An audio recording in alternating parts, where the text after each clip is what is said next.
Game delays have become commonplace in 2022.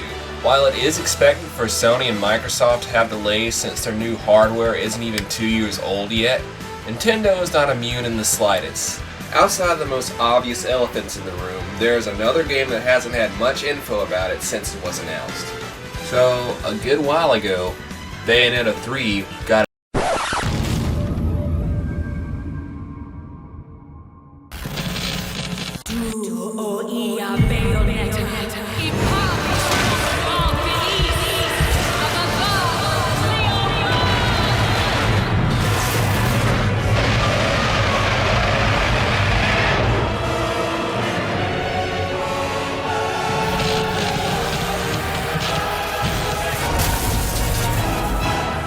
Well damn, I was gonna do a video about delayed Switch games, but screw that.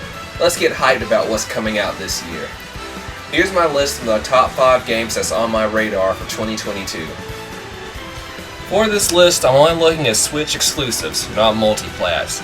So while the Cowabunga Collection and All-Star Battle are something I want to play, both can be played on other consoles. Also, I'm only looking at games that will be released this year, just to avoid the obligatory mention of Breath of the Wild 2 and Prime 4. That's all, so let's begin. Number 5. Pokemon Scarlet/Violet.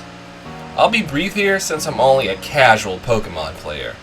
While the setting looks to be interesting and the starters seem pretty solid, it isn't taking any pages from Arceus in terms of how you battle and interact with the world. Also, the animations are what they are despite having the money to do much more. Look, it's a Pokemon game and it'll do fine. I'll play it eventually, but probably not day one. Oh, and the new trainers look like shit. Literally zero drip. Number 4. Xenoblade Chronicles 3. Xenoblade has proven itself to be a reliable series in Nintendo's catalog. Who would have ever thought that a game that was in danger of never making it to the West would become a big success? Xenoblade 3 would be higher on my list if not for the fact that I haven't beaten the other 3 games. I played up to Prison Island on the original one, and I got a copy of X last year, but as for Xenoblade 2... Xenoblade 2 scares me because I heard his story isn't as good as the first one and Rex looks weird. I don't know, Torna seems to be fine at least.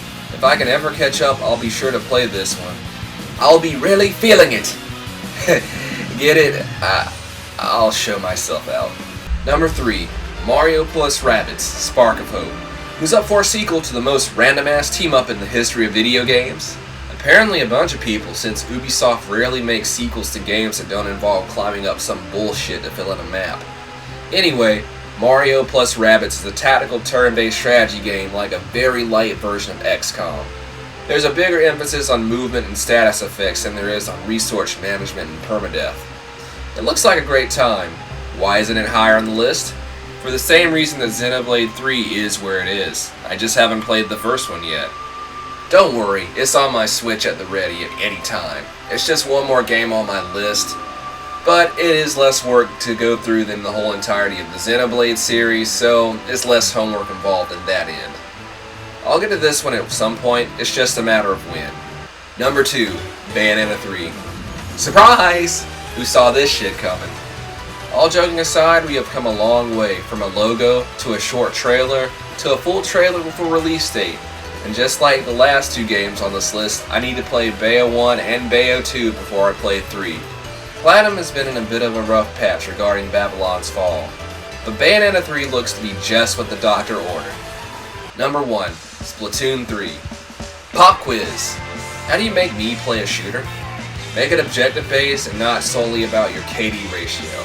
Now I too can enjoy what I missed out on by not playing COD or Halo. Now I can bitch about the maps, weapons, and tactics other players use. Hell, they even have teabagging. As you can see, I put a lot of hours in on Splatoon 2. Those extra hours definitely came from playing Salvin Run, Splatoon 2's PvE mode. Nothing's quite like surviving the ship by the skin of your teeth. I'm happy to report that Salmon Run is returning and is going to be even crazier than the last go around. I'll probably be getting this day one because I have fully played Splatoon 2, so no homework is required.